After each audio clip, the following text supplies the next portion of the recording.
Okay, I want to just quickly go over today's decisions and the decision why I canned this Ashburton track pretty much. We only had, I think, two or three bets.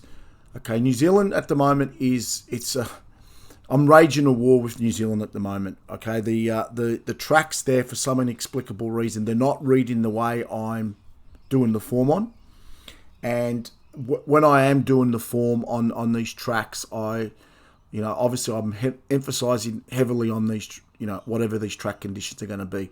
I get a lot of good information coming out of New Zealand, and I also get a lot of bad information coming out of New Zealand. So at the moment, I've just got to find the medium of what's right and what's wrong.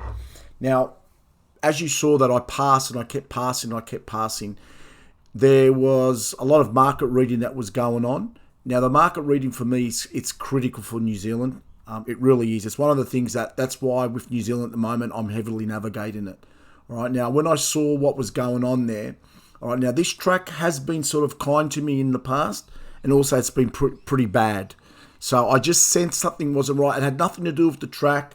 It had nothing to do with. It was just a feeling that I had that this wasn't going to end up well, and that's why I was very hesitant. And I think we passed pretty much the first three or four races. I think we bet in one or a couple of races here and there, but we got one winner. I think we're like 1 from 3, and that's to me pretty much where the indication of what that meeting was. It was favourite central.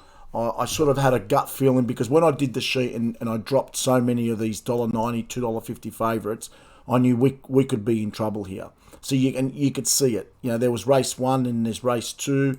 Race 3, we had the winner in race 3, but we couldn't get its price. Again, it's just one of those things that happens. And we were 60% pot. The winner itself was, it hit price late, but when I needed to send the bet out, it never hit price. So I had no choice but to drop it. And I don't like betting in 60% races. All right. Plus, there was 2 first starters that were both unknown runners. So it was one of those races. Then after that, it just went, pretty much south had we kept betting, which, again, it's the right call to abort when we abort. You can see it, just favourite after favourite. The first 4 races, I think every favourite won. And then, something that I want to go over is what I'm seeing a lot of New Zealand in the data is at the moment you got horses that we've got 0 figures, 0 numbers, the worst form, and they win. Right?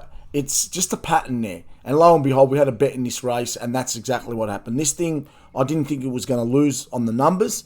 This thing had 0 numbers, 0 form. If you want to go and look at its form, it just had nothing.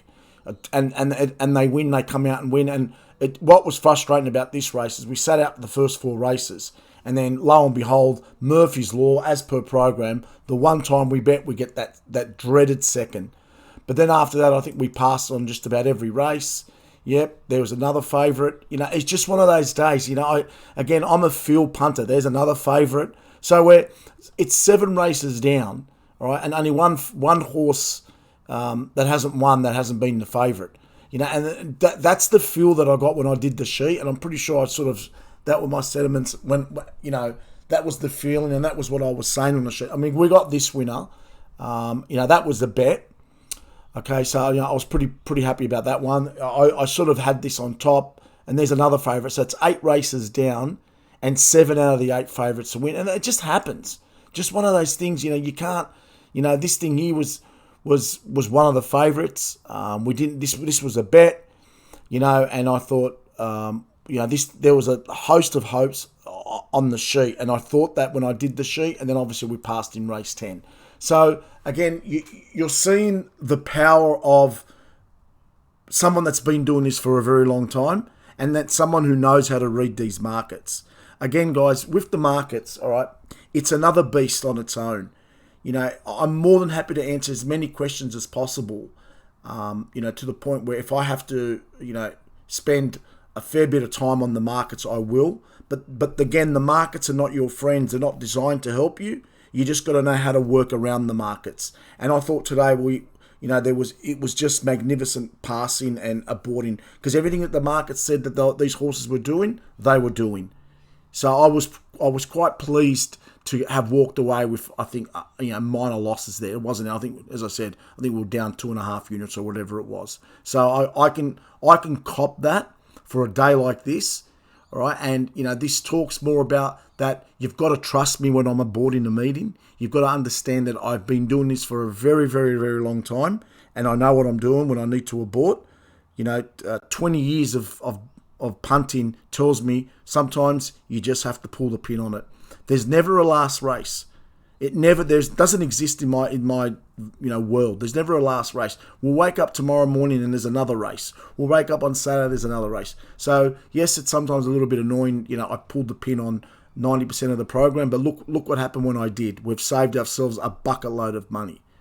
So we're doing well in South Africa.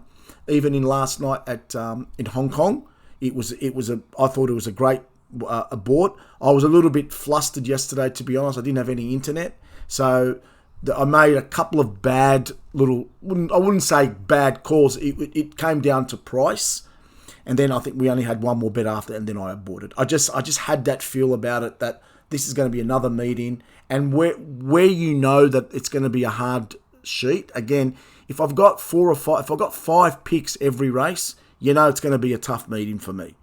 5 picks means I'm so indecisive. The numbers are just so tight. So with the aborting of a meeting, please trust me on this one.